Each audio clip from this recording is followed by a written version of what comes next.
Today, I'm going to show you how I built the ultimate iPod. A company called Pixel has been making waves in the retro modding scene. For years now, they've been making beautiful machined aluminium shells, and recently they came out with this beautiful Game Boy Advance shell which had this big glass panel that went across the front. They also made one for the iPod. This shell is stunning. The intricacies, the curves, the cutouts, the lines, the screws, the edges, every single part of it meticulously designed to perfection. But the outside is just the start of this mod. We're also going to be installing a new screen, a massive new battery, an upgraded storage solution, and a custom board that Pixel have designed which gives the iPod USB-C charging and full Bluetooth support. This is now, without question, not just my favorite thing at the moment, but my favorite way of listening to music on the go. Let's begin. Before we get into this, I just want to say a massive thank you to PCBWay for sponsoring this video. PCBWay is your one-stop solution for all of your DIY needs. Of course, they have all of the PCB fabrication that you might possibly need, but they also do CNC machining, injection molding, laser cutting, sheet metal fabrication, and 3D printing. I mean, they offer everything. It's an absolutely fantastic service. I recently used it to make a bracket for my kiosk, but just look at some of the stuff that customers have been using it for. It's an absolutely fantastic service, so check out PCBWay through the link in the description below. Let's get on with the video. So of course we have to start with an iPod. I picked this up on eBay for just under £100. Even in this condition, these are still quite expensive. Worryingly, there's something pushing up behind the screen which has caused a horizontal pressure mark. As well as that, the housing is actually beginning to bulge open. Not to mention there's some strange cracking marks on the front and a lot of scratches on the back. But thankfully, this iPod does work. Just about. The battery lasts about 3.5 songs before dying and needing an hour to charge. This is terrible.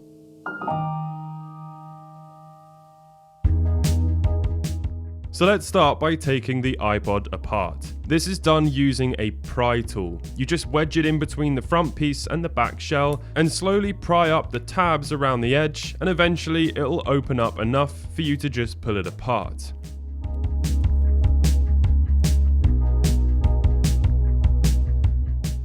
Once inside, I need to disconnect the battery's ribbon cable, and then I can open it up fully. You can see the massive old 80GB hard drive. This was a huge amount of storage back in the day, when you think that most iPods were under 10GB. But nowadays there are much better and lighter options to replace this. So let's go ahead and remove that too. We can disconnect the headphone and hold button assembly by unplugging this ribbon cable, and then we can remove the hard drive.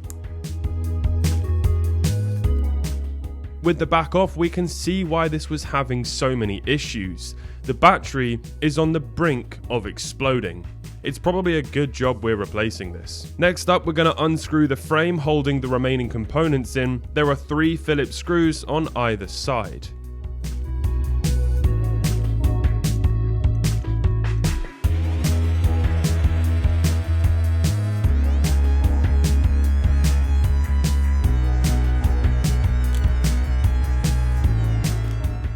After that, we can disconnect and remove the screen.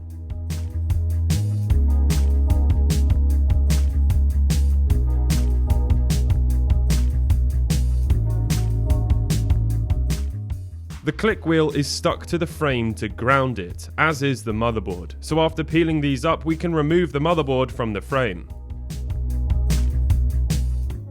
And then finally, we can remove the click wheel, which is also adhered down. I'm going to stick a small piece of Kapton tape down onto the board and fold the grounding pad over and stick it down. We can then begin the mod. Let's start with the storage. This is the iFlash Solo. This plugs straight into the existing ribbon cable that was there for the original hard drive and now allows us to put an SD card into the iPod. This gives us not only a larger capacity but cuts the weight of the iPod in half. After that, we can connect the brand new screen. This is the custom board which Boxypixel has made, which gives the iPod USB-C charging and Bluetooth connectivity. Let's go ahead and plug that in.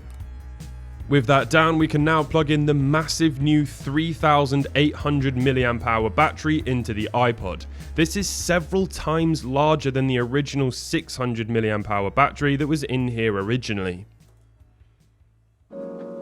For the click wheel, I'm actually going to be using this new clear one. I like that you can see the pads underneath which read where your finger is on the wheel. It also looks a bit like Iron Man's arc reactor. I now have this massive web of iPods spread out across my mat. This isn't pretty, but in order to get it into the shell, we've got to flip it all over. I cannot stress how impressive these shells are. The final version will actually have a different matte finish sort of sandblast effect on it, which will also be available in different anodized colors. To find out more about these shells and when they're being released, check out the link in the description below. Of course, included in the kit will also be the screws and a bag of buttons. Let's take the center button out now so that we can begin the assembly. The wheel goes in first, followed by the button. Then everything gets flipped over into place. Since I'm using a new screen, I made sure the screen protector tab was on the outside of the shell. We can then fit this new center bracket, which holds everything in place. Before you screw it down, you need to make sure that the grounding pad for the track wheel is moved out of the way. After that, we can screw it down.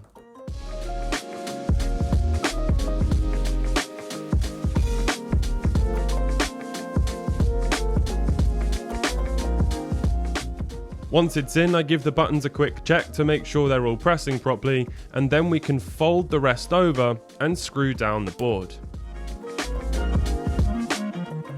I'm now going to connect that to the battery connector and set the battery down into place.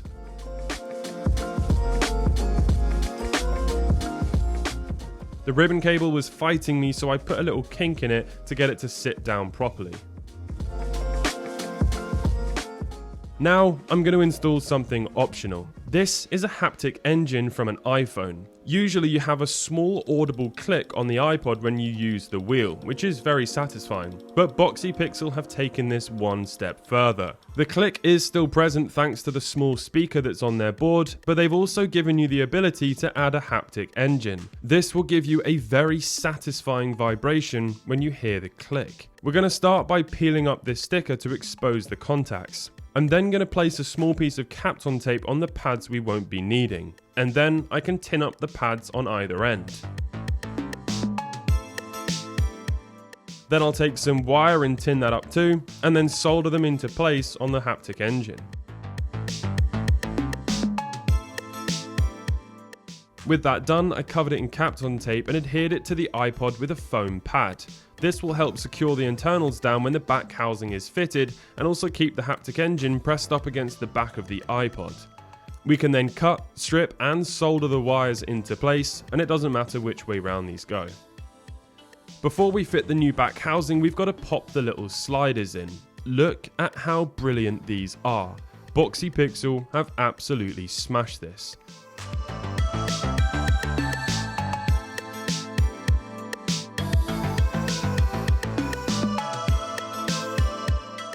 With those set down, the back housing can be placed down and secured in place with these lovely long screws.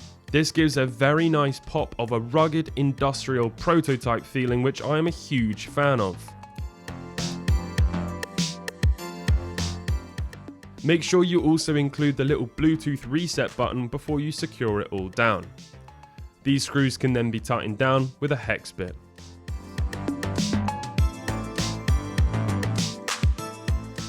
The iFlash Solo comes with these foam pads, and I'm going to stick one of them down just here.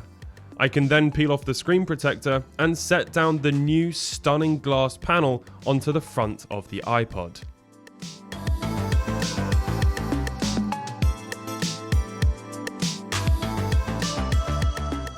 There is also a glass back for the iPod, but it's not that interesting to look at unless you install the wireless charging mod. I don't use wireless charging for anything, so less is more for me. But instead, I'll be installing a carbon fiber back, which I think looks absolutely awesome.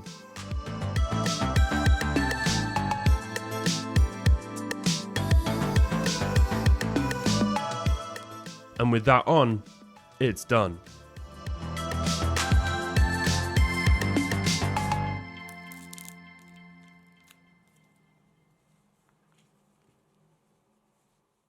I am absolutely blown away. It is stunning, and music is something that means a lot to all of us, and for me, to have this cool, awesome little piece of tech that also plays music has become one of the coolest, unexpected things that I'm now using every day in my life. And it's not just like a gag, it's not just a useless mod, it's got so many different useful things to it now, not to mention the fact that it's safer. You know, I no longer have a bulging battery, but the new battery inside it is absolutely huge. You got USB-C that you can charge it with. It's got the Bluetooth capability, and that is something that's so easy to connect. I can't even believe it. You turn your headphones on, put them into pairing mode. So I've now got the fast little blinking light, and then you switch on the Bluetooth on the top, and then it's gonna start lighting up there. And then we just wait, and boom, it's paired. The lights have both stopped flashing. We now have the connected headphones. I mean, obviously I can't play music through here onto the video, but yeah, I mean, look at that. It's as simple as that. It's absolutely nuts. Of course, you've also got your headphone jack up there as well if you prefer. The hold button is still intact because obviously we removed all of the stuff from the original iPod up here, which includes the hold button, but a new one is in place on that motherboard that Boxypixel has made. That's actually the prototype. The latest one is going to be blue and look very different and look a little bit more finished and complete and stuff. And Nick from Boxypixel has told me he's doing a lot of stuff to do with iPods at the moment, so we should expect to see some other phenomenal stuff coming out in the future. But yeah, this video is all about this iPod, and I am just absolutely in love with it. It's so easy to use. iTunes still recognizes it. You can just buy an album, support the artist, and actually physically own it, rather than the moment you stop paying your streaming service and none of it actually belongs to you. You actually get to keep an album, buy one a month or something like that, and you'll build up a really cool library of tunes. But there we have it. That is the modded iPod. I'd love to hear your thoughts in the comment section down below. Thank you for PCBWay for sponsoring this, and I'll catch you all in the next one. Goodbye.